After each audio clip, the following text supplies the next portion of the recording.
Hello everyone, board में आप सभी का स्वागत है।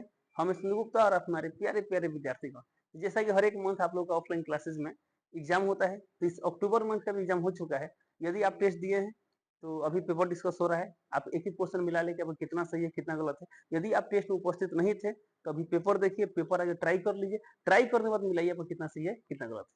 चलिए, उम्मीद करते हैं आप सभी लोग जो भी बनाए होंगे सब सही होगा, या जो भी गलती होगा वो सब सुधार लीजिए। तो चलिए शुरू करते हैं डिस्कशन। चलिए तो शुरू करते हैं क्वेश्चन नंबर 1 से। तो शुरू में क्वेश्चन नंबर 1 से लेकर 30 तक किसका क्वेश्चन दिया गया है? केमिस्ट्री का है। फिर उसके बाद से क्या मिलेगा? मैथ का क्वेश्चन मिलेगा। उसके बाद से फिजिक्स, उसके बाद से अन्य सब्जेक्ट मिलेगा। तो चलिए शुरू करते हैं क्वेश्चन नंबर 1। लिखा है फिनकेल्स्टीन अभिक्रिया में प्रयुक्त विलायक है। तो हम लोग पढ़े थे फिनकेल्स्टीन अभिक्रिया में विलायक क्या होता है? एसीटोन होता है। इन ऑप्शन नंबर क्या होगा? सी, एसिटिक। अगला क्वेश्चन, सबसे मीठी प्राकृतिक शर्करा कौन सी है? तो सबसे मीठा प्राकृतिक शर्करा क्या होता है? फ्रुक्टोज होता है। इन ऑप्शन नंबर क्या होगा? बी, तो बी टिक कर देंगे। अगला क्वेश्चन, स्वार्ट्स अभिक्रिया में प्रयुक्त अभिकर्मक है। स्वार्ट्स अभिक्रिया में क्या बनता है? फ्लोरोएल्केन बनता है। तो फ्लोरोएल्केन बनाने के लिए हम लोग ऐसा अभिकर्मक लेते हैं जिसमें फ्लोराइड हो।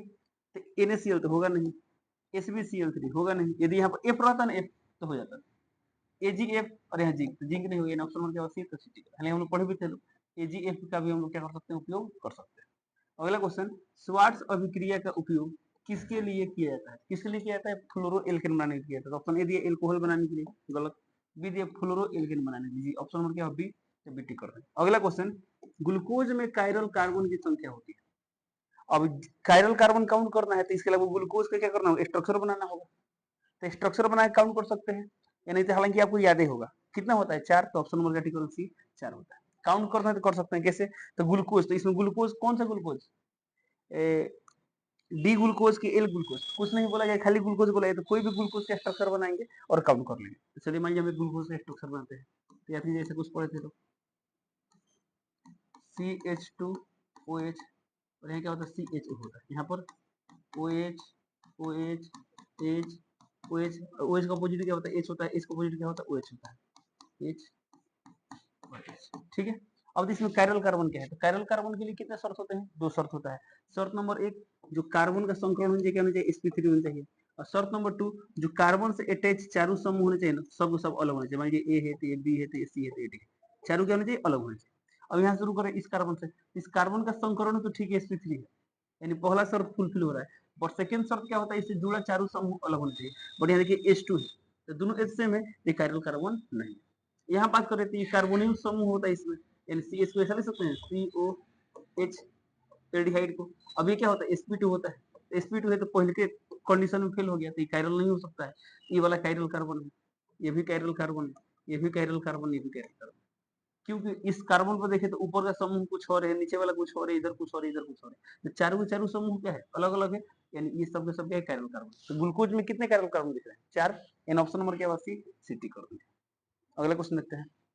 अगला सवाल यहाँ पर, फ्रुक्टोज में कायरल कार्बन की संख्या होती है। इसके लिए आप क्या करेंगे? फ्रुक्टोज के स्ट्रक्चर बना काउंट कर सकते हैं। तो कितना होता है? इसमें 3 होता है। ऑप्शन नंबर क्या होगा? बी, तो बी टिक कर देंगे। अगला क्वेश्चन, ग्लूकोज किस प्रकार की शर्करा है? ऑप्शन दिया है एल्डोहेक्सोज, बी दिया कीटोहेक्सोज, सी दिया एल्डोपेंटोज, डी दिया कीटोपेंटोज। तो सबसे पहली बात, ग्लूकोज में कौन सा क्रियात्मक समूह होता है? एल्डिहाइड या कीटोन? एल्डिहाइड होता है। एल्डिहाइड यानी कौन फॉर्म में? एल्डोज है। क्या है? एल्डोज। हम लोग पढ़े थे ना मोनोसेक्राइड का वर्गीकरण, एल्डोज कीटोज। तो ये तो कब फॉर्म में एल्डोज है, तो यहाँ लिखा है एल्डोज और यहाँ भी एल्डोज, तो ये दो तो खत्म हो गया, कीटोज वाला हो गया। अब एल्डोज में क्या होगा? तो ग्लूकोज में कितने कार्बन होते हैं? 6 कार्बन होते हैं, तो 6 यानी हेक्स होगा, तो हेक्सोज। तो एल्डो हेक्सोजन, ऑप्शन नंबर क्या होगा? ए, 80 करना है। अगला क्वेश्चन, फ्रुक्टोज किस प्रकार की शर्करा है? तो फ्रुक्टोज का भी, फ्रुक्टोज में भी कितने कार्बन होते हैं? 6 कार्बन होते हैं, और इसमें कीटोन समूह होते हैं। ये क्या होता है? कीटो हेक्सोज होता है। इन ऑप्शन नंबर क्या होगा? बी, तो बीटी कर देंगे। अगला क्वेश्चन, जब क्लोरोइथेन की अभिक्रिया Na से एसीटोन में की जाती है तो उत्पाद होगा। सिंपल है, क्लोरोइथेन यानी इथेन है, यानी CH3CH2 और क्लोरो आ गया। Na से अभिक्रिया कराएंगे एसीटोन की उपस्थिति में तो क्या बनेगा? तो आई यहाँ पता है, Cl यहाँ पता है, क्या बनता है? आइडो आइडो इथेन बने, क्या बनेगा? आइडो इथेन। ऑप्शन नंबर क्या होगा? ऑप्शन नंबर बी, तो बीटी कर देंगे, आइडो इथेन। ओके। अगला question, bromo ethane plus Na, सूखे ईथर में, सूक्ष्म ईथर की उपस्थिति में कौन सा उत्पाद प्राप्त होता है? तो ऊर्जा अभिक्रिया कीजिएगा। तो ऊर्जा अभिक्रिया में हम लोग क्या पढ़ते थे? जब हेलो एल्किन की अभिक्रिया सूक्ष्म ईथर की उपस्थिति में सोडियम से कराते हैं तो क्या होता है? उस्तर एल्केन का निर्माण होता है। यानी जिस एल्केन निर्माण होता है उसमें क्या होता है? पहला बात कि एल्केन का निर्माण होता है, यह एथिन, तो ये तो होगा नहीं। Butane, ethane, propane. ये तीनों के तीनों क्या है? ये तीनों के तीनों एल्केन है। अब ये तीनों में कौन सा होगा? तो हम लोग क्या पढ़ते हैं, उच्चतर एल्केन जो बनता है उसमें कार्बन की संख्या क्या होती है? इसके तुलना में डबल होती है। इथेन है, इथेन में कितने कार्बन? 2 कार्बन, तो 2 का डबल होता है 4, तो 4 कार्बन के लिए क्या होगा? ब्यूट होगा, यानी ऑप्शन नंबर क्या होगा? B, butane. ओके, अगला क्वेश्चन देखते हैं। अगला सवाल यहाँ पर फिनोल प्लस CH3 CHCl3 यानी क्लोरोफॉर्म और NaOH, तो बताइए क्या प्राप्त होता है? इससे क्या प्राप्त होता है? सैलिसिलिडिहाइड प्राप्त होता है। राइमंड टीमोन अभिक्रिया याद कीजिएगा, तो कहीं दिया देखिए, तो ऑप्शन नंबर सी में दिया सैलिसिलिडिहाइड, इन ऑप्शन नंबर क्या होता है? सी पर राइमंड टीमोन अभिक्रिया हमने पढ़े थे। अगला सवाल यहाँ पर sodium फिनोऑक्साइड plus CO2 plus H2O से क्या प्राप्त होता है? तो इसमें क्या प्राप्त होता है? तो इसमें कार्बोक्सिलिक समूह जुड़ जाता है, यानी कोलबे अभिक्रिया में पढ़े थे, तो इसमें सैलिसिलिक अम्ल बनता है। ऑप्शन नंबर क्या होगा? बी, तो बीटी कर दो। अगला question, benzene plus CO plus HCl से उत्पाद क्या मिलता है? तो जब बेंजीन की अभिक्रिया CO और HCl माने इन सभी की उपस्थिति में CO और HCl से कराते हैं तो क्या बनता है? तो एल्डिहाइड बनता है। तो बेंजीन है तो क्या बनेगा? बेंजीन एल्डिहाइड बनेगा। ये गाटरमैन कुछ अभिक्रिया हम लोग पढ़े थे, ऑप्शन नंबर क्या होगा? बी, बीटी का। अगला सवाल, एथेन से आयोडो इथेन बनाने के लिए कौन सी अभिक्रिया प्रयुक्त है? इथेन से आयोडो इथेन। अब ध्यान से, इथेन है, हमें क्या प्राप्त करना है? आयोडो इथेन, यानी इसमें क्या करना है? आयोडीन जोड़ देना है। आयोडीन क्या करना है? जोड़ना है। तो ऑप्शन ए बोल रहा है हेलोजिनेशन, बी बोल रहा है हाइड्रोजनेशन। अब इस प्रोसेस में क्या जुड़ रहा है? हेलोजन परमाणु जुड़ रहा है। हाइड्रोजन जुड़ता तो हम लोग क्या बोलते हैं? हाइड्रोजनेशन बोलते हैं। बट हेलोजन जुड़ा है तो क्या बोलेंगे? हेलोजिनेशन बोलेंगे। क्या बोलेंगे? हेलोजिनेशन। नाइट्रेशन, ऑक्सीकरण, तो होगा नहीं। ऑप्शन नंबर क्या होगा? ए, हेलोजिनेशन। हेलोजिनेशन क्यों बोल रहे हैं? इसमें हेलोजन परमाणु पर जुड़ रहा है। अगला क्वेश्चन, क्लोरोइथेन से फ्लोरोइथेन किस अभिक्रिया द्वारा बनता है? अभी कुछ देर पहले पढ़े थे स्वार्ट्ज अभिक्रिया। तो स्वार्ट्ज अभिक्रिया में क्या होता है? क्लोरोइथेन से फ्लोरोइथेन, फ्लोरीन वाला समूह जुड़ता है। इसका आंसर क्या है? ऑप्शन नंबर बी, तो बीटी कर देंगे। अगला सवाल देखते हैं। अगला सवाल यहाँ पर ब्रोमो इथेन से ब्यूटेन बनाने की अभिक्रिया कहलाती है। अच्छा, अब यहाँ ब्रोमो इथेन यानी बीआर है, इसमें क्या जोड़ना? अच्छा, इसको ब्यूटेन बनाना है। ब्यूटेन यानी क्या है? 2 कार्बन, कितना कार्बन करना है? 4 कार्बन करना है। तो कार्बन की संख्या डबल होती है। याद है, पढ़े थे सोडियम से अभिक्रिया कराती है किसकी उपस्थिति में? सूक्ष्म ईथर, ऊर्ज अभिक्रिया। इन ऑप्शन नंबर क्या होगा? बी, तो बी टिक। अगला सवाल, एनिलीन से क्लोरोबेंजीन बनाने की अभिक्रिया है। एनिलीन, तो सबसे आगे एनिलीन, तो एनिलीन को क्या करते हैं? बेंजीन डाइजोनियम लवण बदलते हैं लोग, उसके बाद हम क्लोरोबेंजीन आसानी से बना सकते हैं। तो कौन अभिक्रिया में पढ़ते लोग? तो सेंडमायर अभिक्रिया में। तो ऑप्शन नहीं बोल रहे सेंडमायर अभिक्रिया, बोल रहे राइमोन टीमन, तो राइमोन टीमन तो होगा नहीं। सी बोल रहे कोलबे, ये भी नहीं होगा। डी दिया गाटरमैन अभिक्रिया, तो सेंडमायर अभिक्रिया से भी बन सकता है, गाटरमैन से भी बन सकता है। तो फिर इन दोनों में कौन सा टिक करें? दोनों ऑप्शन सही है। तो जब दोनों विकल्प आपके सामने है तो कोई एक को सिलेक्ट करना है, जो बेहतर वो सिलेक्ट करना है। तो याद कीजिए, सेंडमायर और गाटरमैन अभिक्रिया में किसी लफ्ज ज्यादा होती है? सेंडमायर ज्यादा होती है, इसलिए आपको सेंडमायर टिक करना बेहतर है।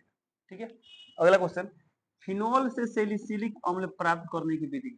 फिनोल से क्या प्राप्त? सैलिसिलिक अम्ल, तो कौन अभिक्रिया होता है? कोलबे अभिक्रिया। तो ऑप्शन ए बोल रहा है फिनकेल्स्टीन, ये तो होगा नहीं। बी बोल रहा है कोलबे अभिक्रिया, तो ऑप्शन नंबर क्या होगा? बी, बी टिक कर। ठीक है, अगला क्वेश्चन यहाँ पर, बेंजीन से बेंजिल डिहाइड बनाने की अभिक्रिया। अभी कुछ देर पहले मिला था, जब बेंजीन की अभिक्रिया हम किसे कराते हैं?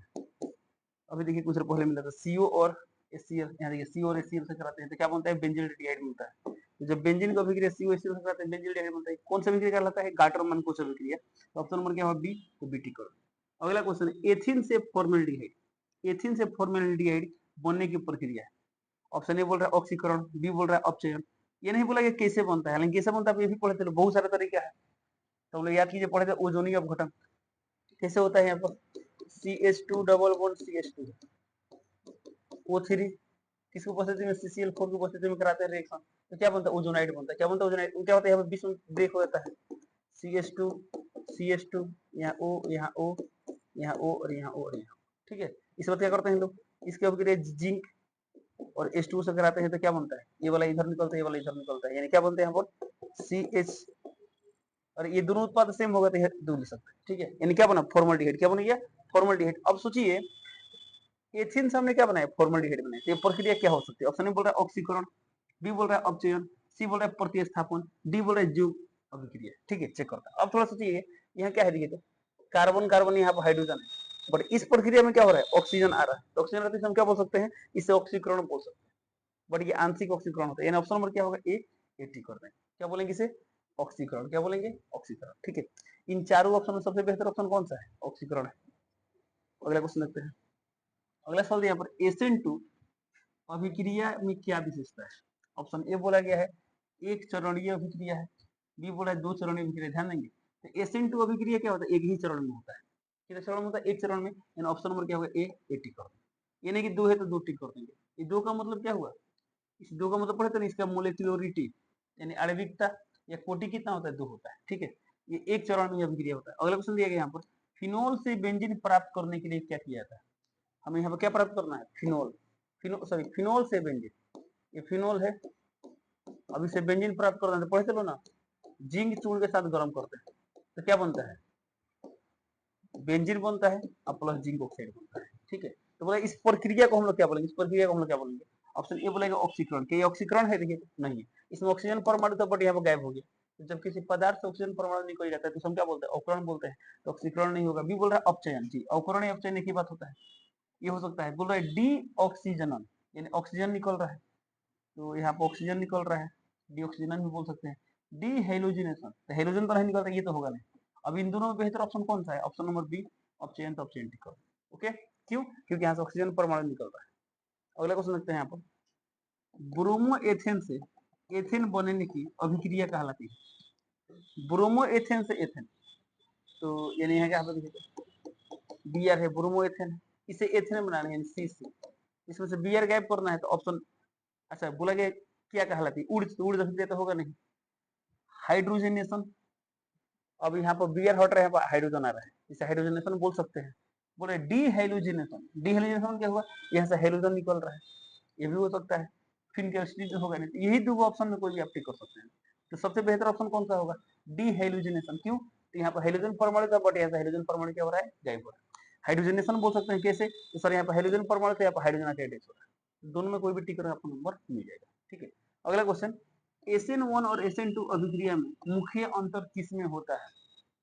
ऑप्शन बोला अभिक्रिया की गति में, अभिकर्मक की मात्रा में, सी तापमान में, डी माध्यम। एक तो माध्यम भी हो सकता है, एक अभिक्रिया गति हो सकता है, बट दोनों में ज्यादा डिटरमाइनिंग कौन होता है, बेहतर कौन होता है, वो होता है अभिक्रिया की गति। ऑप्शन नंबर क्या होगा, ए टिक करो। अगला क्वेश्चन, रीमन टीमन अभिक्रिया, वही राइमन टीमन अभिक्रिया बात कर रहा है, कौन सा उत्पाद प्राप्त होता है। राइमन टीमन से क्या प्राप्त होता है, बेंजेट सेलिसल्डिहाइड प्राप्त होता है, सेलिसल्डिहाइड प्राप्त होता है। और कोल्बे से क्या प्राप्त होता है, सेलिसिलिक अम्ल प्राप्त होता है। इसका ऑप्शन नंबर क्या होगा, बी। अगला क्वेश्चन देखते हैं, अगला सवाल यहाँ पर, रोजनमूड अपचयन में उत्प्रेरक होता है, क्या होता है, तो बेरियम सल्फेट यानी प्लेटिनम पर अवलंबित बेरियम सल्फेट। इसका ऑप्शन नंबर क्या होगा, ऑप्शन नंबर ए PDBSO।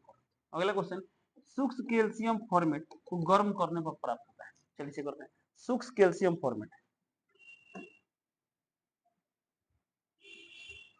तो कैल्शियम फॉर्मेट सूत्र क्या होगा, फॉर्मिक अम्ल पढ़े चलो, HCOOH, ये क्या है, फॉर्मिक अम्ल है। अब इसी के कैल्शियम लवण, इसी का हम लोग क्या बनाएंगे लोग, कैल्शियम लवण बनाएंगे लोग। तो कैल्शियम लवण कैसे बनाएंगे, तो यहाँ से हाइड्रोजन हटेगा, हालांकि उसके लिए CaOH का होल टू से अभिक्रिया करा सकते हैं, बट यहाँ पर ये नहीं बोला गया कि कैल्शियम फॉर्मेट कैसे बनता है, बोला गया कैल्शियम फॉर्मेट है, इसे गर्म करने पर क्या होगा। ठीक है, तो कैल्शियम फॉर्मेट सूत्र क्या होगा, यहाँ कैल्शियम लेंगे, संयुक्त से दो होता है, यहाँ क्या कर देंगे दो पर। अब इसे गर्म करें, इनसे सुख शासन करें तो क्या होगा, देखिए इसको मिसाल सकते हैं, तो C डबल बॉन्ड O और यहाँ पर क्या है, तो H, और यहाँ पर क्या है Ca, और यहाँ क्या है OCH डबल बॉन्ड। ठीक है, देखिए तो COH ऐसा लिख सकते हैं। अब इसे क्या करना है, गर्म करना है। तो याद कीजिए क्या होता था इसमें, ये वाला क्या होता है, निकल जाता है। अब इधर से भी निकाल सकते हैं करके। ठीक है, तो यहाँ क्या बना, यहाँ पर क्या दिखाई दे रहा है, H है, C है, डबल बॉन्ड O है, और इसमें क्या है H, यहाँ पर आ जाएगा H। ठीक है, प्लस क्या होता है CaCO3 निकल जाता है। और ये भी पढ़े चलो, CaCO3 गर्म करने में क्या बनता है, इसे गर्म करने से क्या बनता है, कैल्शियम ऑक्साइड प्लस CO2, आप बात 10th में पढ़े होंगे। तो ऐसे लिखे या इसको आप ऐसे भी लिख सकते हैं। ठीक है, चलिए इसको हटाते हैं। अब देखिए यहाँ पर ये वाला प्रोडक्ट बन चुका है, क्या बना है, यहाँ पर कैल्शियम फॉर्मेट था, यहाँ पर क्या बन गया, तो यहाँ पर बन गया फॉर्मल्डिहाइड, यानी एल्डिहाइड बना है। तो ऑप्शन देखिए क्या दिया गया, क्या प्राप्त होता है, फॉर्मल्डिहाइड प्राप्त होता है, ऑप्शन नंबर क्या होती है, तो सी टी कर देंगे। अगला क्वेश्चन, क्लोरोफॉर्म सूर्य के प्रकाश में वायु के संपर्क में आने पर क्या बनाता है, क्या बनता है, तो क्या बनता है, फॉस्फिन गैस बनता है। ऑप्शन नंबर क्या होगा, बी, तो बी टिक कर। अब फॉस्फिन गैस एक विषैला गैस होता है, तो क्लोरोफॉर्म फॉस्फिन गैस न बने इसलिए इसे सुरक्षित रखने के लिए इनका भंडारण कैसे करते हैं, रंगीन बोतलों में पूरा भर कर रखते हैं। क्यों रखते हैं, पढ़े थे कि रंगीन बोतल रहे तो क्या होगा, सूर्य का प्रकाश इंटर नहीं करेगा, गहरी रंगीन बोतल। अब पूरा भर कर रखते हैं ताकि उसमें खाली जगह ना रहे, जहाँ हवा ना रहे, ताकि रिएक्शन कर पाए। ठीक है, तो इसका ऑप्शन नंबर बी होगा, क्लोरोफॉर्म सूर्य के प्रकाश में वायु के संपर्क में आने पर कौन सा गैस बनाता है? फॉसिल गैस बनाता है। अगला सवाल, कार्बोहाइड्रेट का मूल सूत्र है। कार्बोहाइड्रेट का मूल सूत्र है, तो कार्बोहाइड्रेट का मूल सूत्र हम लोग क्या पढ़े थे? ये तो CxH2O, ठीक है। और ये दोनों सेम भी हो सकता है, अलग अलग भी हो सकता है। मान लीजिए ग्लूकोज की बात करें तो ग्लूकोज में दोनों सेम होता है। तो कार्बोहाइड्रेट में होता है कार्बन का हाइड्रेट, कार्बन का हाइड्रेट, तो ये तो कन्फर्म है। कार्बोहाइड्रेट में क्या होता है? हाइड्रोजन ऑक्सीजन का अनुपात क्या होता है? 2:1 होता है। हालांकि कुछ कार्बोहाइड्रेट ऐसे भी हैं जिनमें 2:1 नहीं है, और कुछ कार्बनिक यौगिक ऐसे भी हैं जिनमें हाइड्रोजन ऑक्सीजन का अनुपात 2:1 है, परंतु वो कार्बोहाइड्रेट नहीं है। तो इस बात हम लोग पढ़े थे। तो ये बोला गया मूल सूत्र है, ऑप्शन में आता है। तो ऑप्शन ए बोला CN, यहाँ बोला H2NO। अच्छा, यहाँ N से लिया तो मतलब यहाँ N ले और यहाँ भी N ले, तो किसको मिला सकते हैं? CN, यहाँ 2 × N क्या होगा? H2N, यहाँ O है तो ON, तो CnH2nON। एन ऑप्शन नंबर क्या होगा? ऑप्शन नंबर ए 80 करो।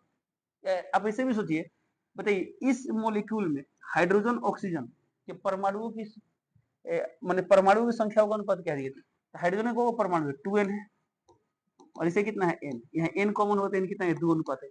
इसमें देखिए तो दोनों सेम है, तो 1:1 तो होता नहीं है, तो गलत हो गया। यहाँ क्या है? 2:n, तो ये भी नहीं होगा। यहाँ 1:1 भी नहीं होगा। इन ऑप्शन नंबर क्या होगा? ए 80 कर देंगे। अगला क्वेश्चन दिया गया यहाँ पर, एमिनो अम्ल में कौन से 2 क्रियात्मक समूह पाए जाते हैं?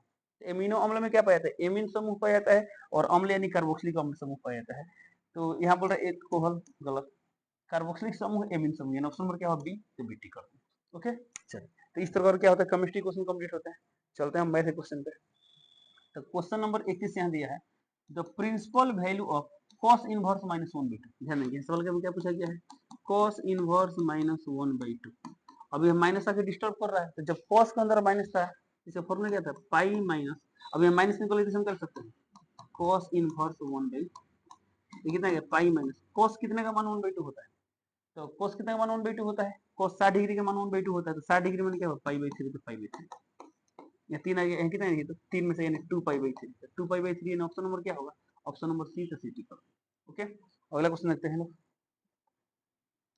अगला सवाल यहाँ पर दिया गया है, the principal value of sine inverse, अच्छा ये लिख दिया, साइन इनवर्स -√3/2। अब साइन के अंदर माइनस है तो माइनस से बाहर हो जाता है, तो माइनस बाहर हो गया, ये कितना हो गया यहाँ पर?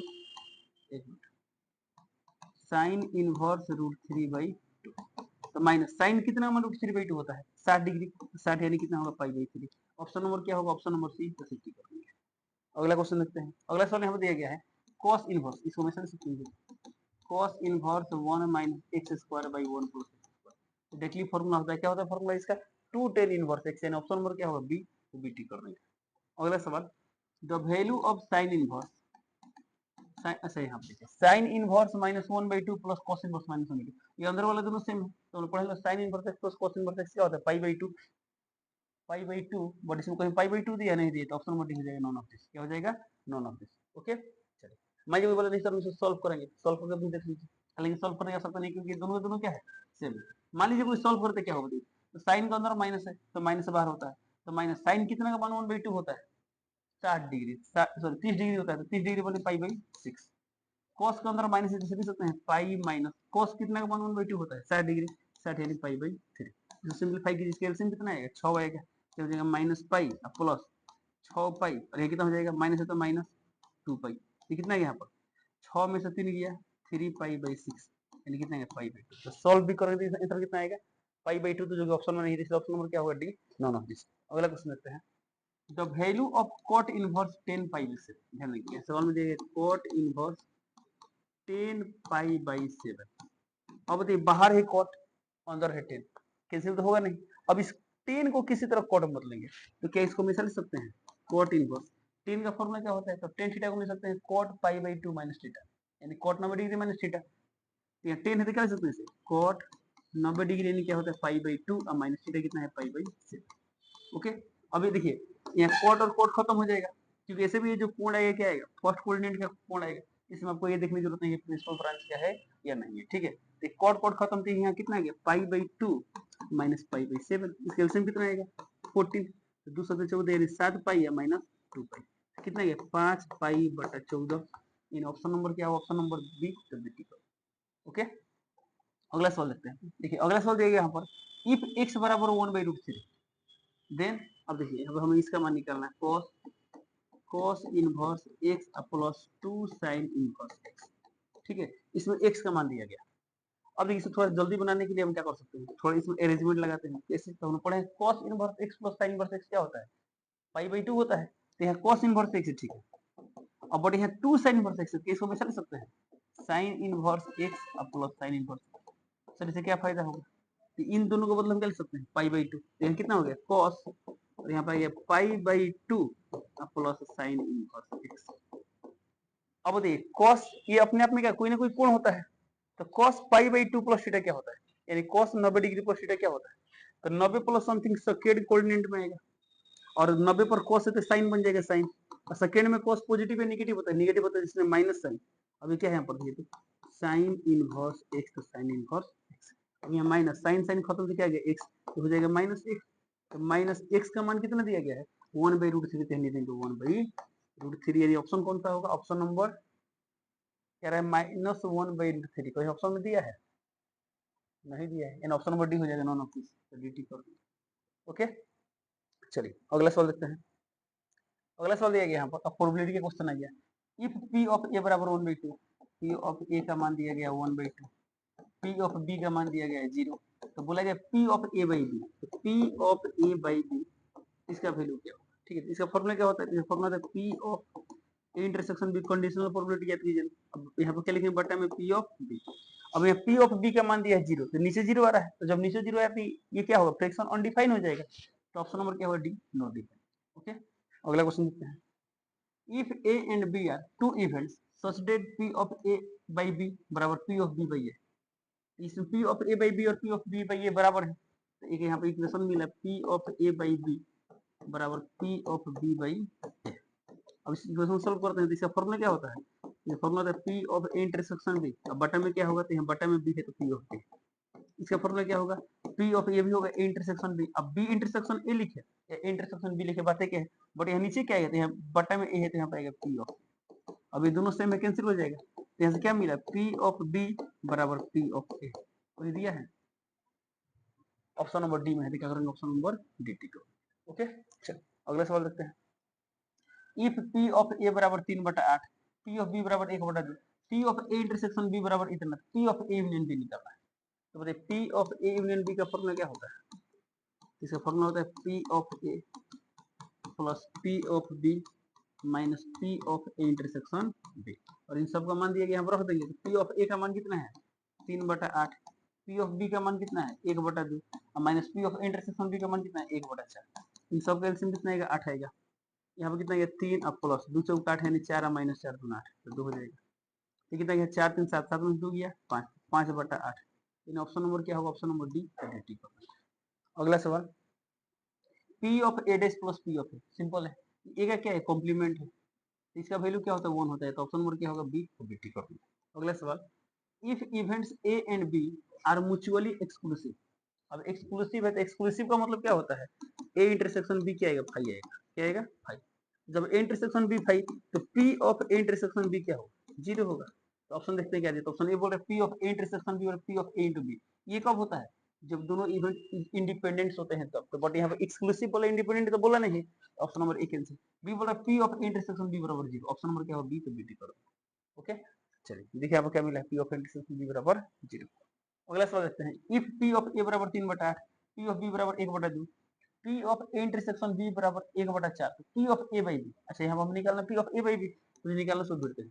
तो P of A by B का फॉर्मूला क्या होगा, P of A intersection B बटा पी ऑफ बी। अब इसको बनाने के लिए हमें P of A by intersection B का मान चाहिए, पी ऑफ बी का मान चाहिए। जैसे पी ऑफ बी तो दिया है 1/2, बट के वाला दिया गया है नहीं दिया गया, तो आगे हमें ये निकालना पड़ेगा। 1 मिनट, दिया गया है ना, हो गया, यहाँ पर तो मान दिया गया है, क्या दिया गया है 1/4, तो हम लिख देंगे 1/4, तो इजीली बन गया। यदि यहाँ पर दिया रहता है ए यूनियन बी, तो हमें क्या करना पड़ता है, ये निकाल कर लाना पड़ता है, बड़ी आसानी से बनते कितना है, यहाँ पर 2 दूना 4 यानी 1/2, 1/2 यानी ऑप्शन नंबर क्या होगा बी, तो बी कर दिया। सही है, ओके। अगला क्वेश्चन देखते हैं, अगला सवाल दिया गया यहाँ पर, if A and B are two events such that P of A not equal to 0, P of B by A बराबर 1, देन अभी चारों विकल्प में बताना है क्या सही होगा। तो सबसे पहले जो दिया है सवाल उस इक्वेशन को सॉल्व करते हैं, जिसमें इक्वेशन क्या दिया गया है, तो P of B by A बराबर 1, ठीक है, इसके बदले हम क्या लिख सकते हैं, तो लिख सकते हैं P of A intersection B, आप बी इंटरसेक्शन ए भी लिख सकते हैं, बट बटा में क्या लिखेंगे, पी ऑफ ए बराबर 1। अब बताइए यहाँ पर पी ऑफ ए का मान 0 नहीं होना चाहिए, क्यों बोला गया था, क्योंकि यदि इसका मान 0 होता तो ये फ्रैक्शन क्या होता, अनडिफाइन हो जाता, इसलिए बोला गया 0 नहीं होता। अब ये यहाँ से हम लिख सकते हैं P of A intersection B बराबर P of A, cross multiply करो, इसमें क्या बोला गया है, देन। अच्छा, यहाँ बोला गया B is the subset of A is the subset of B, B बराबर बोला गया 5, ए इंटरसेक्शन बी बराबर 5। अब बताइए इसमें क्या होगा, तो P of A intersection B बराबर क्या गया, पी ऑफ ए आ गया, ठीक है। अब बताइए पॉसिबल कब हो पाएगा, ए इंटरसेक्शन बी और पी ऑफ ए कब पॉसिबल हो पाएगा, ठीक है। तो एक काम करते हैं, यहाँ पर मान लीजिए एक सेट ए है और एक सेट बी बनाना है, मान लेते हैं बी बनाते हैं, ठीक है। अब बताइए यहाँ पर हमें क्या करना है, यहाँ पर हमें करना है इसको हमेशा लिख सकते हैं, तो number of A intersection B बटा नंबर ऑफ एस, लिख सकते हैं नंबर ऑफ ए बटा नंबर ऑफ एस, ये और ये खत्म हो गया, number of A intersection B और नंबर ऑफ ए बराबर होना चाहिए, जितना ए में है उतना ही ए इंटरसेक्शन बी में होना चाहिए। तो कब पॉसिबल होगा बताइए, तो बताइए इसमें ए इंटरसेक्शन बी इतना आएगा और ए इतना आएगा, क्या कभी हो पाएगा, नहीं हो पाएगा। ए इंटरसेक्शन बी इतना है और पूरा ए इतना है, ये कब हो पाएगा, जब इसको थोड़ा सा और हम इधर शिफ्ट कर ले, तो मैं इसको ऐसा बना दे, ये वाला सेट बी है और ये वाला सेट क्या हो गया, ए हो गया, ठीक है। अब देखिए इस स्थिति में ए इंटरसेक्शन बी क्या आएगा, तो ए इंटरसेक्शन बी का मान क्या आएगा, तो दोनों में उभयनिष्ठ कौन है, ए है, ए आएगा। तो अब यानी क्या है, यहाँ ए इंटरसेक्शन बी कब बन रहा है, ए इंटरसेक्शन बी का मान ए के बराबर कब आ रहा है, जब ए क्या है, बी का सबसेट है, A is the subset of B, तो हिंदी आ जाएगी, ऑप्शन नंबर बी में है, option number B tick. Okay, चलिए अगला क्वेश्चन देखते हैं। अगला सवाल यहाँ पे दिया गया, a pair of dice are rolled, dice का एक पेयर इसे रोल कर रहे हैं, the probability of obtaining an even prime number, even prime number ध्यान देंगे, ऑन ईच डाई, यानी दोनों डाई पर इवन प्राइम नंबर होता है। इवन प्राइम नंबर क्या होता है, मात्र एक होता है, इसका नाम क्या है, 2, माने एक ही इवन प्राइम नंबर है, 2 होता है, तो पहले का भी 2 है और दूसरा पर भी 2 है, यानी 2 का मान 2। तो सिंपल सी बात है, क्वेश्चन आ गया, a pair of dice are rolled, dice के जोड़ा को हम लोग यदि रोल करें तो 2 का मान 2 आने की प्रायिकता क्या होगा, तो बताइए रोल करने में कुल कितनी संभावनाएं बनेंगी, 36 संभावना, और 2 का मान 2 कितने बार होता है, मात्र एक बार होता है, यानी एक ही पेयर होता है 2 का मान 2 का, 1/36, यानी ऑप्शन नंबर क्या होगा, ए 80 कर देंगे। अगला सवाल, इफ पी ऑफ ए बराबर 3/8, पी ऑफ बी बराबर 1/2 and P of A intersection B बराबर 1/4 हो, तो P of B by A का मान क्या होगा, ठीक है।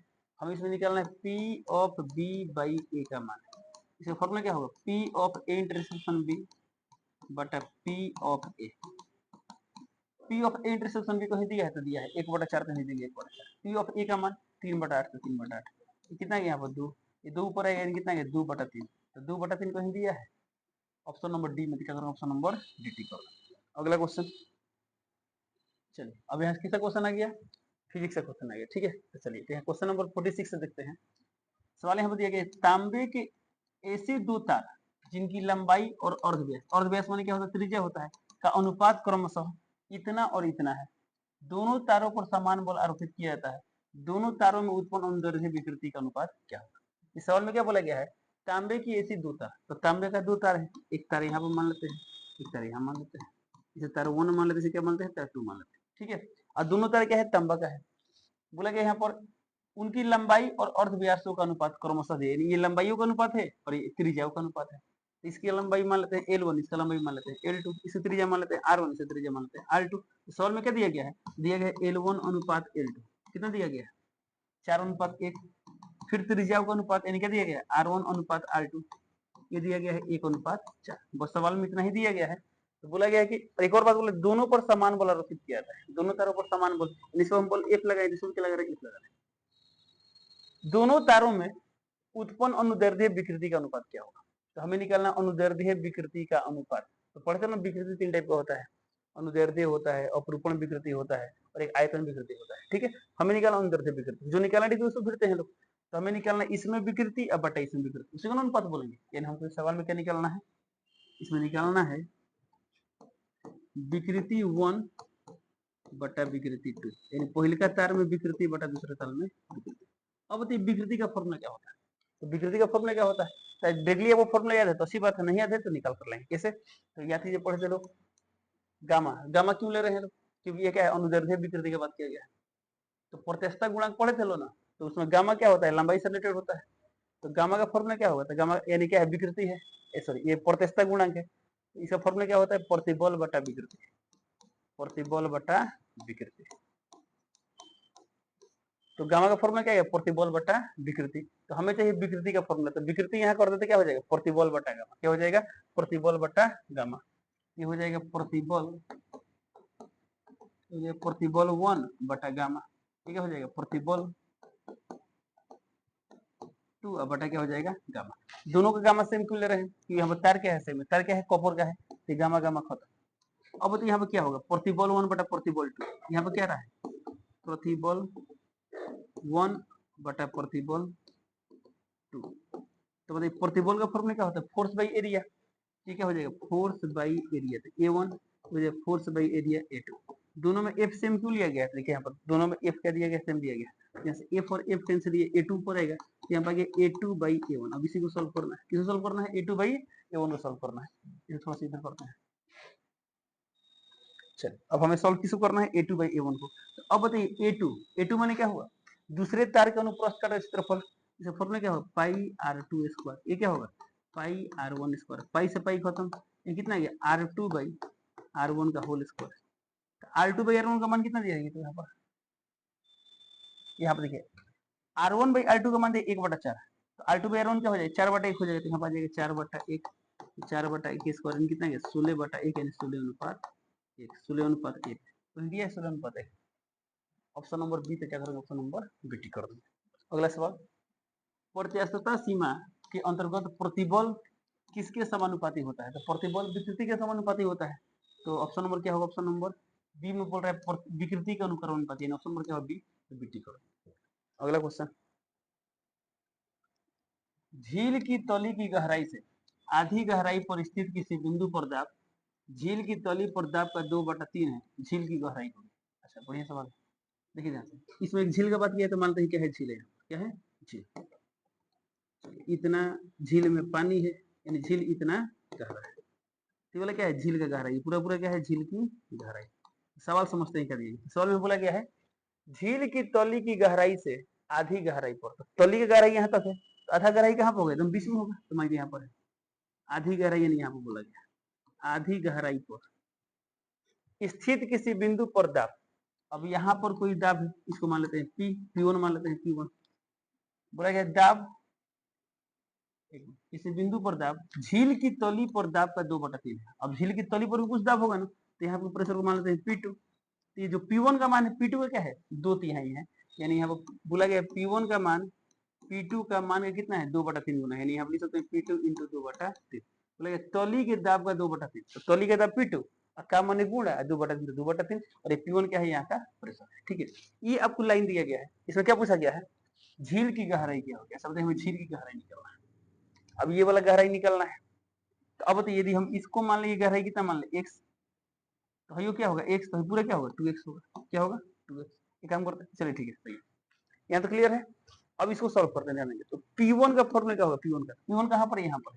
तो x गहराई पर दाब का फॉर्मूला क्या होता है, रो जी एच। तो रो जी एच, एच मान लेते हैं, गहराई x देखा लिखेंगे, आप x लिखेंगे, x आ गया। P2 का मान क्या होगा, रो जी एच, एच माने हाइट, तो कितना हाइट दिया है 2x, यानी 2x इंटू 2/3, तो 2/3। यहाँ से रोजी खत्म हो जाएगा, तो कितना यहाँ पर 1 मिनट, कोई गड़बड़ नहीं ना हो रहा है, 1 मिनट। क्या बोला गया यहाँ पर, तली पर दाब का 2/3 है, तली पर दाब का 2/3 है, यहाँ तो सही है। झील की गहराई क्या होगी,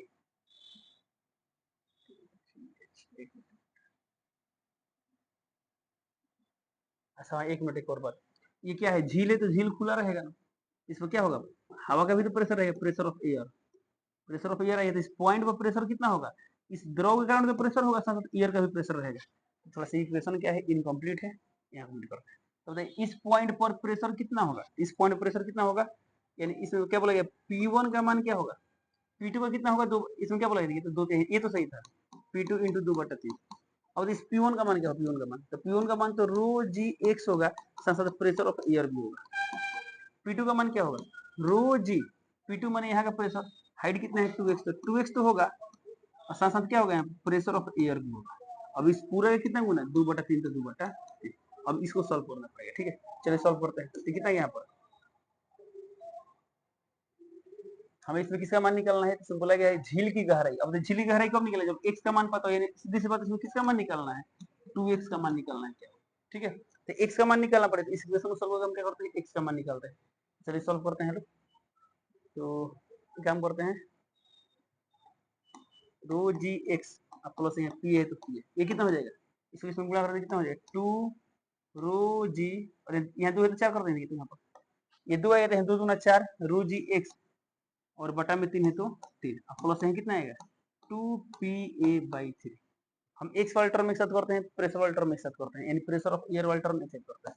ये कितना है यहाँ पर रो जी एक्स, ये प्लस इधर तो माइनस हो जाएगा, तो -4 रो जी एक्स/3, और ये प्लस इधर तो माइनस हो जाएगा, 2pa/3 माइनस 3।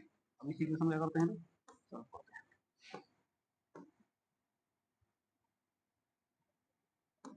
तो ये कितना यहाँ पर देखिए, तो यहाँ कुछ कॉमन ले सकते हैं, तो रो जी एक्स कॉमन, तो कितना आएगा 1 - 4/3, और यहाँ कितना होगा, बिना कॉमन लिए बना सकते हैं, डायरेक्टली एलसीएम निकाल सकते हैं, 3। ये कितना गया यहाँ पर 2pa-3pa, यानी कितना गया यहाँ पर -3। यहाँ कितना आ गया रो जी एक्स इंटू, इसके एलसीएम कितना आएगा 3, 3 एकम 3 में से 4 गया -1, तो -1/3 बराबर कितना आ गया -pa/3, 3 3 खत्म, माइनस माइनस खत्म। तो कितना गया रो जी एक्स बराबर pa, तो हमें निकालना है एक्स का मान, एक्स का मान कितना आएगा pa/रो जी। तो पीए का मान कितना होता है, प्रेशर ऑफ एयर 10 के पावर 5 होता है, हालांकि सवाल में दे दिया गया है। पीए का मान कितना है 10 के पावर 5 पास्कल है। जल घनत्व यानी रो का मान कितना है 1000 केजी पर मीटर क्यूब, यानी 10 के पावर 3, और जी का मान लगभग हम कितना लेते हैं 10 होते हैं, ठीक है। तो कितना है यहाँ पर 10 के पावर 5 है, नीचे 3 1 4, तो 10 के पावर 5/4 कितना आएगा 10 आएगा। तो एक्स का मान आएगा 10 मीटर, एक्स का मान कितना आएगा 10 मीटर। बट हमें क्या निकालना है, हमें निकालना है इसमें झील की गहराई, 2x निकालना है, 2x निकालना है। तो एक्स का मान 10, तो 10 दूना कितना होगा 20 मीटर। झील की गहराई कितना होगा 20 मीटर हो गया। ऑप्शन नंबर क्या होगा बी, तो बी टी करो। ओके, चलिए अगला सवाल देखते हैं। अगला सवाल दिया गया यहाँ पर, निम्नलिखित में से प्रत्यास्थता स्थिति ऊर्जा घनत्व के लिए सही संबंध कौन सा है। तो ऊर्जा घनत्व को हम लोग फॉर्मूला पढ़े लोग, क्या पढ़े लोग 1/2 इंटू गामा इंटू विकृति स्क्वायर, ठीक है। अब ऑप्शन देखते हैं, तो ऑप्शन नंबर ए में बोला गया 1/2 इंटू विकृति इंटू प्रतिबल। तो हम पढ़े हैं विकृति और इसमें रिलेशन, बट यहाँ पर क्या रहा है प्रतिबल भी रहा है, क्या रहा है प्रतिबल। तो गामा इसमें नहीं है, तो गामा हटाएंगे और प्रतिबल लाएंगे, किसे लाएंगे 1/2। तो गामा का फॉर्मूला, गामा का फॉर्मूला क्या होता है प्रतिबल बटा विकृति, प्रतिबल बटा विकृति, और यहाँ इंटू में क्या दिया गया है विकृति स्क्वायर। तो विकृति से स्क्वायर खत्म, तो कितना गया 1/2 प्रतिबल इंटू विकृति, तो 1/2 प्रतिबल इंटू विकृति, यानी ऑप्शन नंबर ए तो आ गया। बट आगे भी चेक कर लेते हैं, बताइए क्या आगे ऑप्शन चेक करने की जरूरत है। यदि किसी ऑप्शन में दिया होता ए और बी दोनों, तो बी चेक करते, दिया होता डी में इनमें से सभी, तो ये तीनों ऑप्शन चेक करते, बट इसमें तो ऐसा नहीं दिया गया है, और हमें ऑप्शन नंबर ए मिल गया, ऑप्शन नंबर ए टिक करो। ओके, अगला सवाल देखते हैं। अगला सवाल यहाँ पे दिया गया है, यदि समान द्रव्यमान वाले दो द्रव जिनके घनत्व क्रमशः रो1 इतना और रो2 इतना को मिलाया जाता है, मिश्रण घनत्व क्या हो। सवाल समझ क्या दिया है, यहाँ दो द्रव दिया गया है, तो एक मान लीजिए यहाँ पर द्रव 1 है, और एक यहाँ पर क्या है द्रव 2 है। समान द्रव्यमान, इसका द्रव्यमान मान लेते हैं m, इसका द्रव्यमान क्या होगा m। बोला गया है दो द्रव जिनका घनत्व इतना और इतना है, इसका घनत्व रो1 दिया है, कितना दिया है 300 केजी पर मीटर क्यूब, हम मात्रा नहीं लिख रहे हैं। इसका मान कितना दिया गया है रो2, ये दिया है 600 केजी पर मीटर, ऐसा ही मात्रा में दिया गया है, मिलाया जाता है। जब इन दोनों को मिला देंगे, इन दोनों के मिश्रण से जो बनेगा, यहाँ पर मिश्रण कर लेते हैं, मिश्रण दोनों को मिक्स कर दिया, तो मिश्रण घनत्व निकालना है। तो जिसका घनत्व निकालना है उसको भिड़ेंगे, तो हमें निकालना है मिश्रण घनत्व। तो पहला बात घनत्व का फॉर्मूला क्या होता है, तो घनत्व का फॉर्मूला होता है द्रव्यमान बटा आयतन। क्या होता है द्रव्यमान बटा आयतन। किसका द्रव्यमान, तो जिसका घनत्व निकालना उसी का द्रव्यमान लेंगे, उसी का आयतन, उसी का द्रव्यमान उसी का आयतन। अब बताइए हमें निकालना है मिश्रण घनत्व, तो मिश्रण द्रव्यमान पता होना चाहिए। तो अब देखिए एक द्रव का द्रव्यमान m था, दूसरा द्रव का द्रव्यमान m था, इसमें बोला गया ना समान द्रव्यमान, दोनों को मिक्स कर देंगे तो मिश्रण द्रव्यमान कितना जाएगा 2m, कितना जाएगा m और m कितना हो जाएगा 2m हो जाएगा। तो ये तो हमें मिल गया 2m, ठीक है। अब हमें चाहिए आयतन, तो बताइए मिश्रण का आयतन क्या होगा। तो इसका आयतन कब पता लगेगा, जब इसका आयतन पता हो इसका आयतन पता हो, तो दोनों को मिक्स करेंगे तो इसका आयतन क्या होगा दोनों के आयतन का जोगफल बराबर होगा, बट यहाँ आयतन तो दिया नहीं है, तब यहाँ पर हमें आयतन निकालना है। क्या निकालना है? आयतन। तो हमें V1 और V2 का मान निकालेंगे तब जाके इसका आयतन मिलेगा। तो यहाँ पर V1 का मान क्या होगा? तो इनमें कोई रिलेशन होता है? तो पहले रो बराबर क्या होता है? m by v। तो v का फॉर्मूला क्या होगा? m by rho. तो इसका मान क्या होगा? v निकालना है तो द्रव्यमान बटा रो करना पड़ेगा। तो यहाँ पर कितना हो जाएगा? m बटा 300। V2 का मान कितना हो जाएगा? m बटा 600। अब V1 V2 निकल गया तो आयतन क्या होगा? तो आयतन होगा V1 प्लस V2। तो कितना गया यहाँ पर? 2m बटा V1 का मान कितना है? V1 का मान m बटा 300 अब प्लस V2 का मान कितना है? m बटा 600। m बटा 600। अब इसी को सॉल्व करना है। देखिए कितना आएगा? ऊपर कितना है? 2m, नीचे इसका एलसीएम कितना आएगा? 300 600 कितना आएगा? 600। 300 दूना 2 यानी 2m अब प्लस m। तो 600 ऊपर भेज दें तो 2m इंटू 600 डिवाइडेड बाई कितना हो जाएगा? यहाँ पर 3m हो जाएगा। तो m खत्म। ये कितना है? तो 3 दूना 6 200 इंटू दूना 400। तो 400 kg पर मीटर क्यूब। इन ऑप्शन नंबर क्या है? Option number 3।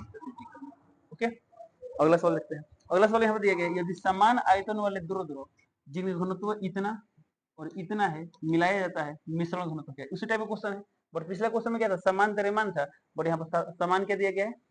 समान आयतन। क्या दिया गया है? समान आयतन। चलिए यहाँ पे एक द्रव 1 की बात करते हैं, यहाँ एक द्रव 2 की बात करते हैं। दोनों का आयतन सेम है, इसका आयतन v, इसका आयतन क्या होगा? v होगा। घनत्व अलग अलग, इसका रो1 का मान कितना दिया गया है? 300। रो2 का मान कितना दिया गया है? 600। दोनों को मिक्स कर दे तो क्या बनेगा? मिश्रण बनेगा। तो हमें मिश्रण का घनत्व निकालना है। क्या निकालना है? इसका निकालना है घनत्व। तो घनत्व का फॉर्मूला क्या होता है? द्रव्यमान बटा आयतन। कुल द्रव्यमान बटा कुल आयतन। जिसका घनत्व निकालना उसका द्रव्यमान लेंगे, बटा में क्या लेंगे? आयतन लेंगे। अब देखिए मिश्रण घनत्व निकालना है, ठीक है। मिश्रण द्रव्यमान दिया है? नहीं दिया है। आयतन तो इसका आयतन भी, इसका आयतन भी, इसका आयतन क्या हो जाएगा? 2 भी हो जाएगा। ये तो हमें मिल गया बटा में 2 भी। आयतन मिल गया। अब हमें चाहिए द्रव्यमान, तो इसमें द्रव्यमान नहीं दिया, द्रव्यमान निकालना पड़ेगा। इसे द्रव्यमान मान लेते हैं m1, इसे द्रव्यमान मान लेते हैं m2।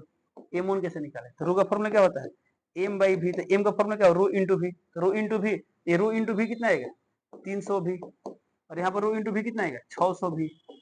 तो m1 का मान आएगा 300 v, यहाँ हो जाएगा 300 v प्लस m2 का मान कितना आएगा? 600 v, यहाँ हो जाएगा 600। ये आ गया कुल द्रव्यमान। क्या गया? कुल द्रव्यमान। तो कितना गया यहाँ पर? 600 300 900 भी अब बटा 2 भी खत्म। कितना गया? 450। तो 450 केजी पर मीटर की। ऑप्शन नंबर क्या होगा? डी। तो डी करो। अगला सवाल देखते हैं।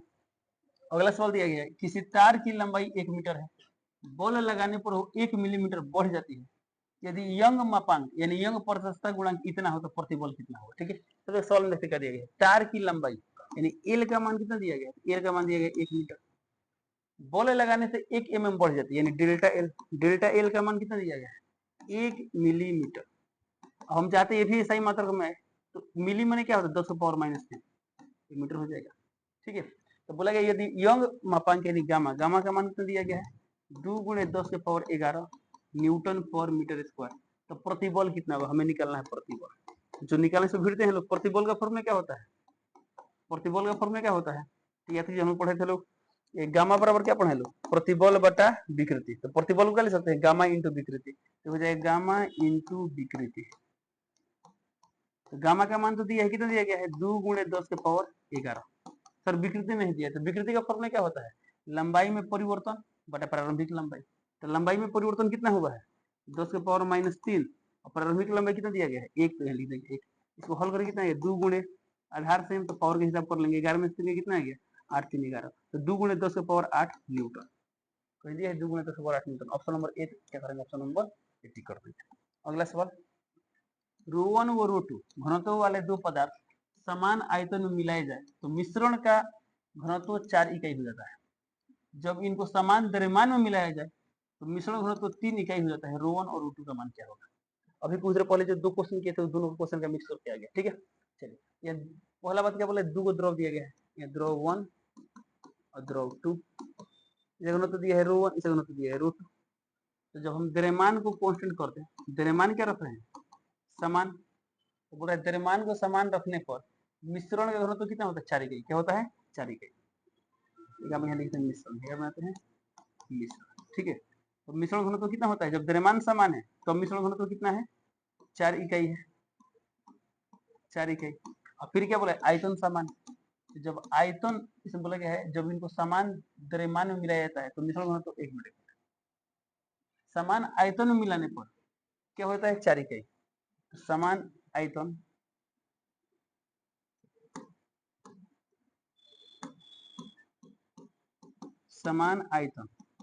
समान आयतन में रखने पर मिश्रण आयतन कितना होता है 4 इकाई होता है। और समान द्रव्यमान में मिलाने पर, यानी जब द्रव्यमान को समान रखते हैं तो इस स्थिति में मिश्रण घनत्व कितना होता है, समान द्रव्यमान में हो जाता है 3 इकाई। तो 3 इकाई इसमें बोला गया है कि ρ1 और ρ2 का मान क्या होगा, सिंपल है। अब सोचिए जब आयतन समान रखते हैं तो मिश्रण घनत्व कितना 4 इकाई, तो इसे सॉल्व करना शुरू करते हैं। ठीक है, अब देखिए समान आयतन स्थिति में मिश्रण का घनत्व दिया है, तो बताइए मिश्रण का, इसलिए देखिए रो ऑफ मिश्रण घनत्व दिया गया है। तो मिश्रण घनत्व कितना दिया गया 4 दिया गया, तो सवाल में दिया गया है। अब हम एक फॉर्मूला जानते हैं, क्या फॉर्मूला जानते हैं लोग, तो फॉर्मूला जानते हैं द्रव्यमान बटा आयतन, द्रव्यमान बटा आयतन। ये कब की बात दिया गया है, जब आयतन समान है। तो आयतन समान, इसका आयतन भी, इसका आयतन भी, तो क्या हो जाएगा यहाँ पर, तो हो जाएगा 2 भी हो जाएगा। अब हमें यहाँ पर क्या निकालना है, द्रव्यमान। तो द्रव्यमान कैसे निकालेंगे, तो ये दोनों का आयतन भी और भी है और द्रव्यमान निकालना है। तो रो का फॉर्मूला क्या होता है m बाई वी, तो m का फॉर्मूला क्या हो रो इंटू वी, यानी m का फॉर्मूला होता है रो इंटू वी, समझ सकते हैं, v इंटू रो1, v रो1 प्लस क्या हो जाएगा v रो2 बराबर 4 है तो 4। यहाँ से v कॉमन लेंगे, नीचे v है तो v खत्म हो जाते हैं, क्या इक्वेशन बनेगा, यहाँ बनेगा रो1 प्लस रो2, अब बटा में क्या बचेगा 2 अब बराबर 4। जैसे कितना जाएगा इक्वेशन में, रो1 प्लस रो2 बराबर 4 गुना 8। एक समीकरण यहाँ बन गया, रो1 प्लस रो2 का मान कितना आ गया 8 आ गया। ये कब समीकरण प्राप्त हुआ, जब आयतन समान था। अब इसको हल करें, समान द्रव्यमान की स्थिति में मिश्रण घनत्व दिया है 3, तो रो ऑफ मिश्रण कितना दिया गया है 3, कब, जब द्रव्यमान सेम है तब। अब इसका फॉर्मूला क्या होता है, तो फॉर्मूला होता है द्रव्यमान बटा आयतन। द्रव्यमान सेम है, एक होगा द्रव्यमान m, तो दूसरा भी क्या होगा m, तो m प्लस m हो जाएगा। अब बटा में चाहिए आयतन, अब आयतन निकलना होता है, आयतन क्या होगा v1 plus v2, v1 plus v2 बराबर 3 है तो 3। अब देखिए यहाँ पर m और m 2m होगा, बट v1 प्लस v2 नहीं पता है तो v1 निकालते हैं। अब ये v1 ये v2, अब इस स्थिति में क्या है m सेम है, तो m सेम ले लीजिए। अब देखिए क्या होगा, तो v का फॉर्मूला क्या होता है, तो v इधर रो इधर, यानी m बटा रो क्या होता है m बटा रो, तो हो जाएगा m बटा रो1, और इसका मान क्या होगा m बटा रो2 बराबर 3 है तो।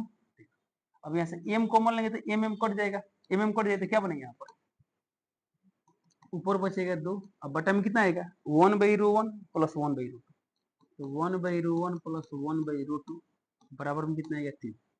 तो कितना गया यहाँ पर, इसका एलसीएम आएगा रो1 रो2, तो रो1 रो2, यहाँ पर रो2 प्लस रो1, तो रो2 प्लस रो1, और ऊपर 2 है तो 2 बराबर 3 है तो 3। नीचे वाला ऊपर आएगा तो कितना यहाँ पर 2 रो1 रो2 बटा में आ गया रो2 प्लस रो1 या रो1 प्लस रो2 बातें गया बराबर में क्या गया 3 आ गया। ठीक है, अब देखिए आपके पास दो समीकरण है, एक और बात, रो1 प्लस रो2 का मान हम लिख सकते हैं 8, तो कितना हो जाएगा यहाँ पर 2 रो1 रो2, अब बटा में हो जाएगा 8 बराबर कितना है 3, 2 चौका 8 है 4 3 12, कितना गया एक समीकरण क्या मिल गया रो1 रो2 बराबर 12। अब इन दोनों समीकरण को हल करेंगे तो रो1 रो2 का मान निकल जाएगा। तो क्या हल करना पड़ेगा, नहीं करना पड़ेगा, क्यों, क्योंकि हमें तो सही ऑप्शन पर न जाना है। तो ऑप्शन देखिए ये बोल रहा है क्या रिलेशन कि दोनों का योगफल 8, क्या होना चाहिए 8, देखिए यहाँ पर ये 6 ये 2, 6 2 8 हो रहा है, या 3 और 5 8 हो रहा है, ये बोल रहे 12 4 16, तो ये तो होगा नहीं। अब ये दोनों में कौन होगा, तो कौन होगा, अगला रिलेशन चेक करते हैं, हो सकता है ये दोनों में कोई ना हो, ये भी तो कोई नहीं। तो देखना अब इस रिलेशन को कौन फुलफिल कर रहा है। गुणा करने में कितना चाहिए 12, ये 6 गुना 12, लेकिन क्या ये गुणा करने में 12 नहीं ना, ये भी कैंसिल हो गया, ऑप्शन नंबर क्या होगा ए 80 कर दो। सर यदि ये भी गुणा करने में 12 नहीं है तो क्या होता, तो ऑप्शन नंबर डी दिखाई दे रहा है इनमें से कोई नहीं। तो आप आराम से इन दोनों समीकरण को हल कीजिए, द्विघात समीकरण बनेगा, हल करेंगे आपको एग्जैक्ट आंसर मिल जाएगा। चलिए अगला क्वेश्चन देखते हैं। अगला सवाल यहाँ पर किसी तार का अनुप्रस्थ क्षेत्रफल 1 mm स्क्वायर है। अच्छा, इन अनुप्रस्थ का क्षेत्रफल ए का मान कितना दिया है 1 मिलीमीटर स्क्वायर, यदि उस पर 100 न्यूटन बल लगाया जाए, एफ का मान कितना दिया गया 100 न्यूटन, तो बोला गया प्रतिबल क्या होगा, प्रतिबल हमें निकालना है, प्रतिबल एक मिनट, प्रतिबल तो प्रतिबल का फॉर्मूला क्या होता है, फॉर्मूला होता है फोर्स बाई एरिया। तो फोर्स तो दिया है, कितना दिया है 100, एरिया भी दिया है, तो बट यहाँ पर ये सही मात्रक में, ये सही मात्रक नहीं, तो सही मात्रक में लाएंगे, कैसे लाएंगे, तो देखिए 1 मिलीमीटर में क्या होता है 10 पावर माइनस 3 मीटर, तो 10 पावर माइनस 3, चूंकि इसमें स्क्वायर आते हैं स्क्वायर कर देंगे, तो क्या बन मीटर स्क्वायर बन जाते, कितना हो गया 10 पावर माइनस 6 मीटर स्क्वायर। तो यहाँ कितना लेना पड़ेगा 10 पावर माइनस 6, ठीक है, तो कितना गया, इसको लिख सकते हैं 10 के पावर 2 बटा 10 के पावर माइनस 6, माइनस ऊपर प्लस हो जाएगा 10 के पावर 8, 10 के पावर 8 इसका मात्रा क्या होता है न्यूटन पर मीटर स्क्वायर, इन ऑप्शन नंबर क्या होगा 10 के पावर 8 इन ऑप्शन नंबर सी होगा सिटी 1 × 10 और अगला क्वेश्चन चलिए अगला सवाल यहाँ पर दिया गया है किसी तार की प्रारंभिक लंबाई 2 मीटर है उस पर बॉल लगाने से उसकी लंबाई इतना बढ़ जाती है यंग मापांक इतना हो और क्षेत्रफल इतना हो तो बॉल कितना होगा। अब इस टाइप क्वेश्चन देखे थे चलिए देखते हैं तार की प्रारंभिक लंबाई यानी एल का मान कितना दिया गया है 2 मीटर दिया गया है उस पर बॉल लगाने से लंबाई इतना बढ़ जाती है यानी डेल्टा एल का मान कितना दिया गया है 0.5 मिलीमीटर ऐसा ही मात्रा में निकाल सकते हैं 0.5 × 10⁻³ मीटर। यदि यंग मापांक यानी गामा गामा का मान कितना दिया है 2 × 10⁻10 और क्षेत्रफल भी दिया गया है क्षेत्रफल यानी एरिया कितना दिया गया है 2 × 10⁻⁴ मीटर स्क्वायर बॉल कितना होगा यानी एफ का मान निकालना है। ठीक है अब यदि एफ निकालना है तो एफ का फॉर्मूला पढ़े जो पढ़े उसे ठीक है हमें एफ निकालना है ना तो हम पढ़ते प्रतिबल वाला फॉर्मूला में प्रतिबल का फॉर्मूला क्या होता है F by area force by area. अब इस सवाल कब बनेगा जब फोर्स पता हो प्रतिबल पता हो देखो एफ निकालना है ना जब प्रतिबल और एरिया पता हो तब जगह सवाल बने नहीं तो नहीं बनेगा। ठीक है इसमें कहीं प्रतिबल दिया है नहीं दिया है तो प्रतिबल निकालना हो तो प्रतिबल का फॉर्मूला क्या होता है तो या तो ये पढ़े चलो ना गामा बराबर क्या होता है प्रतिबल बटा विकृति तो प्रतिबल बराबर गामा इंटू विकृति तो यहाँ पर फॉर्मूला क्या हो जाएगा गामा इंटू विकृति बराबर फोर्स बाई एरिया। हमें क्या निकालना है फोर्स तो एरिया इधर बटा में इधर गुणा में हो जाएगा यानी सीधी सी बात है यहाँ फोर्स का फॉर्मूला क्या बन गया तो गामा इंटू विकृति इंटू एरिया। गामा का मान कितना है तो गामा का मान दिया है 2 × 10⁻10 विकृति का मान नहीं दिया है तो फॉर्मूला होता है delta L by L. Area का मान दिया गया है 1 मिनट 2 × 10⁻⁴ इसको हल करते हैं तो इसका हिसाब कर लेते हैं यहाँ पर 2 दूना 4 और 10⁻10 यहाँ -4 10 ऊपर क्या हो जाएगा 6 हो जाएगा। डेल्टा एल का मान कितना है 0.5 × 10⁻³ अब बटा में एल का मान कितना है एल का मान दिया 2 मीटर तो यहाँ आ गया 2 मीटर तो ये कितना जाएगा यहाँ पर ये 2 दूना 4 तो ये कितना गया 5 दूना 10 10 यहाँ लगा देंगे तो ये कितना गया 10⁻6 धो में ये कितना गया 3 10⁻3 तो 1 × 10⁻3 यानी 1000 कितना गया 1000 इन ऑप्शन में क्या होगा डी से डी पर। चलिए अगला सवाल देखते हैं अगला सवाल हमें दिया गया है एक तार के यंग मापांक यानी गामा का मान दिया गया है तो गामा का मान कितना दिया गया है 2 × 10⁻10 न्यूटन पर मीटर स्क्वायर। प्रतिबल कितना दिया गया है तो प्रतिबल दिया गया है 2 × 10⁻7 न्यूटन पर मीटर स्क्वायर। तो विकृति कितनी होगी हमें निकालना है विकृति क्या निकालना है विकृति। अब देखिए चलिए विकृति निकालना है क्या तीनों में कोई रिलेशन होता है तो होता है क्या होता है तो फॉर्मूला है गामा बराबर प्रतिबल बटा विकृति तो विकृति इक्वल टू क्या हो प्रतिबल बटा गामा तो विकृति का फॉर्मूला क्या मिल गया तो विकृति का फॉर्मूला मिल गया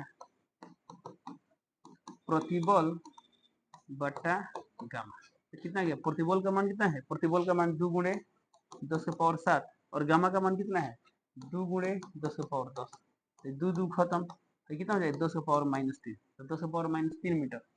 अच्छा तो 10⁻−3 माने क्या होगा इसको लिख सकते हैं 1/10⁻3 यानी 1/1000 1/1000 माने 0.001 0.001 कहाँ दिया है यहाँ पर दिया ऑप्शन नंबर क्या होगा बी का।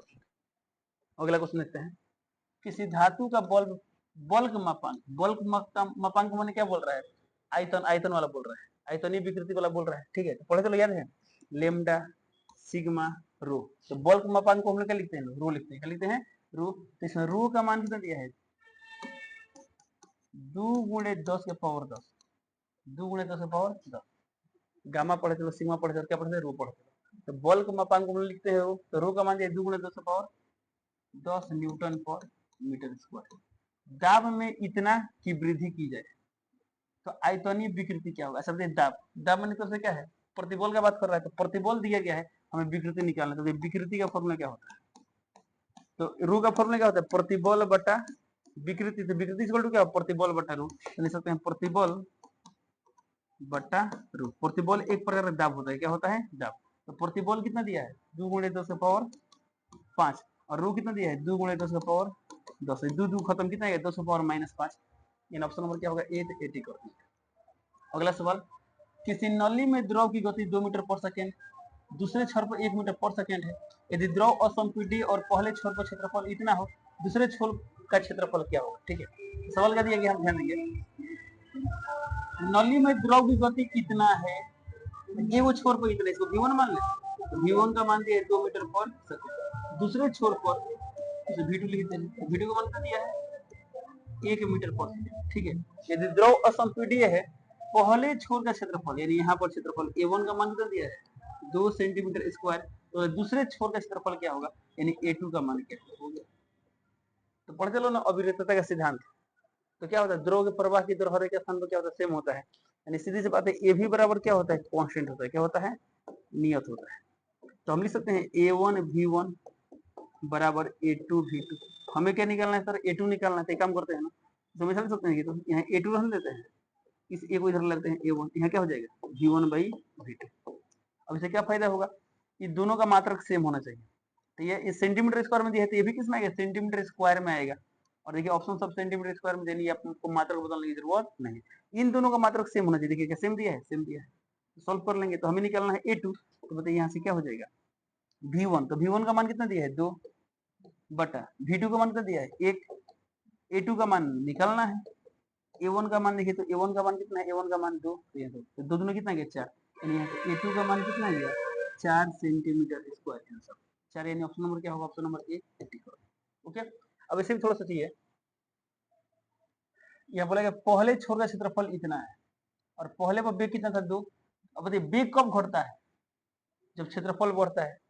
तो क्षेत्रफल है देखिए यहाँ पर जैसे होता है पाइप से पानी निकलता है उसको दाबते हैं, क्षेत्रफल कम होता है उसका बेग बढ़ेगा, क्षेत्रफल कम तो बेग ज्यादा, क्षेत्रफल कम तो बेग ज्यादा। तो हमें दूसरे किसे निकालना दूसरे छोर का, तो दूसरे छोर को क्या है बेग कम है, तो बेग कम है तो क्षेत्रफल ज्यादा होगा, तो क्षेत्रफल ज्यादा ही आएगा, तो 2 से ज्यादा आएगा, तो 2 से ज्यादा एक तो हो नहीं सकता है, ये भी नहीं हो सकता है, ये भी नहीं, ये ऑप्शन नंबर क्या होगा ए। तब सोच ये बना सकते हैं इसका आंसर क्या होता है 2 से ज्यादा होता है, 2 से ज्यादा इसमें क्या है मात्र 4 है, इन ऑप्शन नंबर ए है 84 है।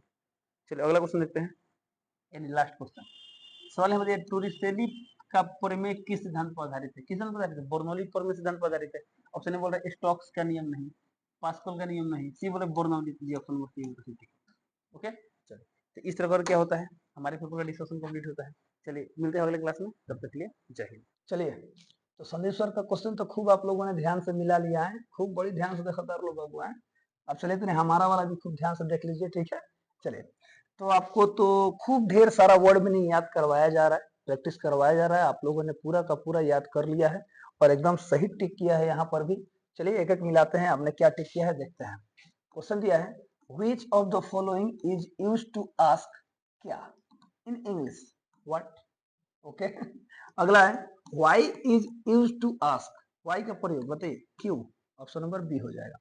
when का हिंदी अर्थ क्या है, when माने कब, ऑप्शन नंबर सी हो जाएगा। where का अर्थ क्या होता है, where का अर्थ क्या होता है कहाँ होता है ना, ऑप्शन नंबर सी हो जाएगा।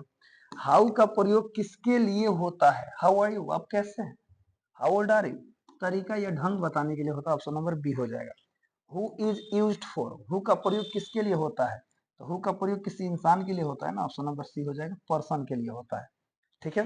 अगला है विच का अर्थ किसके लिए होता है, विच का अर्थ इसमें कौन सा कैसे क्यों कब कौन सा के लिए होता है, ऑप्शन नंबर ए हो जाएगा। अगला है हुज मीन्स किसका किससे कौन कहा, किसका हो जाएगा याद रखिएगा, ऑप्शन नंबर ए हो जाएगा, ठीक है। अगला है होम का प्रयोग होता है, होम दिया है ना तो होम किसको किससे किसको, ऑप्शन नंबर बी हो जाएगा, ठीक है। चलिए अगला क्वेश्चन है how many for the countable nouns, option number A हो जाएगा। How much for the uncountable nouns, option number B हो जाएगा। अगला है बाई होम का प्रयोग किसके लिए होता है, किसके द्वारा होता है, ठीक है। अगला है फॉर व्हाट का अर्थ है किस लिए, इसलिए जिस लिए किस लिए, ऑप्शन नंबर बी हो जाएगा, ठीक है फॉर व्हाट। अगला है विथ होम का मतलब क्या हुआ किसके साथ होगा, ऑप्शन नंबर बी हो जाएगा, ठीक है। चलिए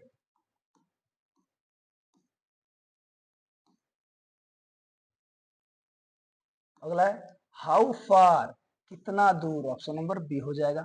हाउ लॉन्ग कितना समय लग रहा है भाई, ऑप्शन नंबर बी हो जाएगा, कितना समय या लंबाई। अगला है how old is use to, how old का प्रयोग किसके लिए किया जाता है, उम्र के लिए किया जाता है, और उम्र बहुत सारा चीजों को होता है, पुराना भी होता है, और जैसे पेड़ पौधों के लिए कह सकते हैं, बहुत पुराना पेड़ है तो ओल्ड ट्री, ओके, इंसान की उम्र बताने के लिए भी ओल्ड, तो इसलिए उम्र इसमें ज्यादा बेहतर है। ठीक है, अगला है विच एवर का अर्थ होता है, विच एवर पूछा है ना, तो जो कोई भी हो जाएगा, ऑप्शन नंबर हाँ बी हो जाएगा, जो कोई भी। अगला है एट व्हाट टाइम का अर्थ क्या होता है, एट व्हाट टाइम, किस समय, ऑप्शन नंबर बी हो जाएगा। अगला है how many brothers means, how many brothers, कितने भाई, ऑप्शन नंबर ए हो जाएगा। ठीक है, कौन भाई, किस भाई, हाँ कितने भाई।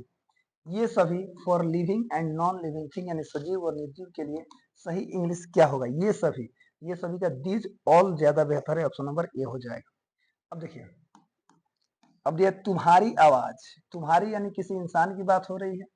अगर मान लीजिए अगर आ जाए कंप्यूटर की आवाज, मोबाइल की आवाज, यानी किसी मशीन, किसी गैजेट की बात हो रही है, तो याद रखिएगा जब किसी इंसान की बात हो तो वहां पर वॉइस का प्रयोग किया जाता है, और जब किसी गैजेट की बात हो, किसी सामान का बात हो, वहां पर क्या किया जाता है, साउंड का बात किया जाता है, याद रखिएगा। सारा मोबाइल में का साउंड बड़ी बढ़िया बा, हाँ आगे देखिएगा। लिखा है तुम्हारी आवाज, your voice, option number D हो जाएगा। ठीक है, विकास की आवाज, विकास की आवाज क्या हो जाएगा, Vikas voice, option number C. Sound कभी मत बोलिएगा। अगला है तुम्हारे मोबाइल की आवाज, अब यहाँ पे देखिए इससे क्या हो जाएगा, योर मोबाइल से साउंड हो जाएगा, ऑप्शन नंबर बी हो जाएगा। ठीक है, अगला है ऐसा तोहफा, ध्यान दीजिएगा सिंगुलर है तोहफा, तो सच अ गिफ्ट होगा, ऑप्शन नंबर बी हो जाएगा। ऐसे तोहफे, ऐसे तोहफे पूरा लगाना तो सच गिफ्ट्स होगा, याद रखिएगा, ऑप्शन नंबर सी हो जाएगा। ऐसी कहानी का अंग्रेजी अनुवाद क्या है, ऐसी कहानी, यहाँ भी सिंगुलर है तो such a story, option number B हो जाएगा। ऐसे दिन, ऐसे दिन, ऐसे दिन, ये प्लूरल है, ध्यान दीजिएगा, ऐसे दिन, ऐसा दिन नहीं है, तो ऐसे दिन का सच डेज हो जाएगा, ऑप्शन नंबर ए हो जाएगा। अगला है आपका बड़प्पन का अनुवाद क्या होगा, आपका बड़प्पन योर काइंडनेस होगा, ऑप्शन नंबर बी हो जाएगा। ठीक है, चलिए अगला है, अच्छा सबसे लास्ट है मेरी मर्जी, तो मेरी मर्जी का माई विल होता है, याद रखिएगा, ऑप्शन नंबर सी हो जाएगा। ठीक है, तो और भी बहुत सारे वर्ड में नहीं है। ठीक है, बढ़िया से याद करते रहिए लो, ये तो खाली आपके जांच के लिए था कि आपने याद किया है कि नहीं किया है, और आप लोगों ने याद कर लिया है, अच्छी बात है। तो हंसते रहिए, मुस्कुराते रहिए, गाते रहिए, गुनगुनाते रहिए, और हमेशा खुश रहिए। मिलते हैं क्लास में, तब तक के लिए जय हिंद।